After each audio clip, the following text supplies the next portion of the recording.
I'm in southern Colorado. I'm stopping at Bigfoot sighting location. I'm visiting 4 or 5 of them during this expedition. I'm going to pick up the camera and talk about the Bigfoot sighting that happened in this general area. This is Jenny Higley from RMSO, bringing you a sighting report from Colorado. This sighting happened in Montezuma County, Colorado, August of 2001 in the Jersey Gym Lookout Tower area near Mancos between Durango and Cortez. The witness states, "We pulled into camp on a rainy night about midnight. Cows were in the camp and began to leave. As they were leaving, we heard what I thought was a bull making upset noises at us. It was a throaty, guttural, huffing noise. Only the pitch never varied to a higher note at the end. Only the so-called bull never left with the herd. That, and I never recall seeing the bull in the herd to begin with. After 15 or 20 minutes of the huffing in front of us, it got really quiet. Then my sister heard a noise in the woods behind her that sounded like an angry growl. I told her it was only the dogs growling at something. She informed me, no, both of my dogs were right there with her. It's not them. So she pulled out her pistol and turned and faced the direction the growls were coming from, and I went to get my rifle. Then it got real quiet again. We didn't hear any more strange noises that night. Whatever it was, I feel it knew what a gun was. My dogs never barked or went to investigate anything either. They stayed right with us all night. They are watchdogs at home and have been camping with us numerous times. They seemed to want our protection this time. The next night, we heard something stirring around out in the woods. I became real uneasy because everything went dead silent. So we went hastily to bed in the camper, dogs and all, and locked everything up tight. During the night, my sister said she was looking out the window at the sky and stars when suddenly all she could see was a black mat over the window, as something had moved in front of it, covering the view.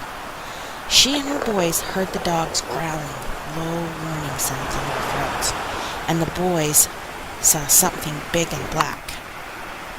The following evening, we broke camp about an hour before dark, and once again, everything became deathly quiet. We had an eerie feeling of being watched. We finished loading up about dark, and as we started to leave, it became a downpour. I was driving slow down the mountain, about 5 to 10 miles an hour, for safety reasons. At one point, my sister commented about one lone bushy pine tree amongst a grove of aspens as the headlights flashed across them. About halfway down the mountain, another vehicle caught up with us and informed me my doors were open on my trailer. So we stopped to close them. My lock had been broken.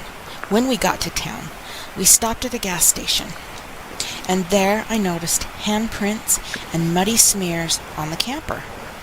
They were too high for any of us to reach and were way bigger than any of ours. One of the handprints was very clearly, to me, one belonging to what appeared to be primate. That is when I noticed the lock had not only been broken, but clearly the lock had been twisted until it broke, instead of just popping off, like I thought at first. Obviously, we were coming down off the mountain slow enough for whatever we had heard to follow us and check out our trailer. We had just built the camper on the trailer, and it was a nice shiny sheet metal one with the door opening on the rear of the trailer. The follow-up investigation, reported by BFRO investigator Stephen Coy, goes on to read, "I visited the family in their home in New Mexico a week later. I spent almost an hour and a half with them discussing their experience and investigating the trailer. There were still observable signs on it, though much had faded or washed away. Some of the signs, or handprints, were above the window, where the sister had observed the black mat against the window in the middle of the night. Also at the back of the trailer toward the top, which was 8 feet from the ground, was one of the mud smearings. This investigator is 6'2", and the tips of his fingers fell a foot short of the prints when he stretched up to try to reach them. On the opposite side of the trailer, there was still a definable print of what appeared to be the right handprint of a primate. The right edge of the hand was discernible, and 12.5 inches up from the palm were the fingertips. I would guess the fingers were curled up at this time because it seems the creature was filling out the trailer in the night.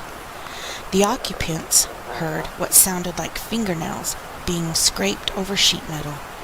A tarp was tied down over the unweatherproof top with bungee cords. Twice a cord at the rear corner of the trailer was twanged during the nighttime experience.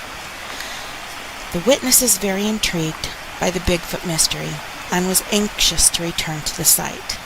I noted, however, that her husband stated he would just as soon not go back.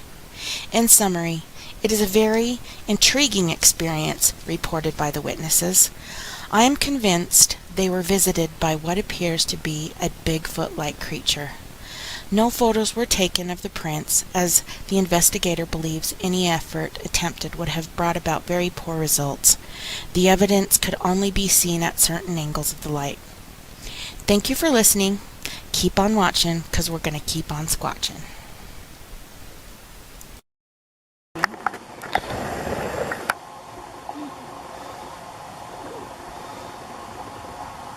Seeing big cats in the wild is kind of hard. Oh, yeah, there he goes. You can still see him?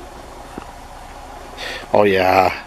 You can see the big old tufts of hair at the end of his ears. No.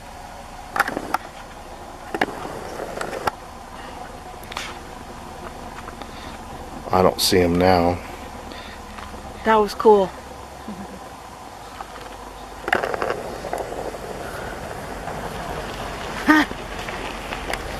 Well, I think I recorded him for like 5 seconds.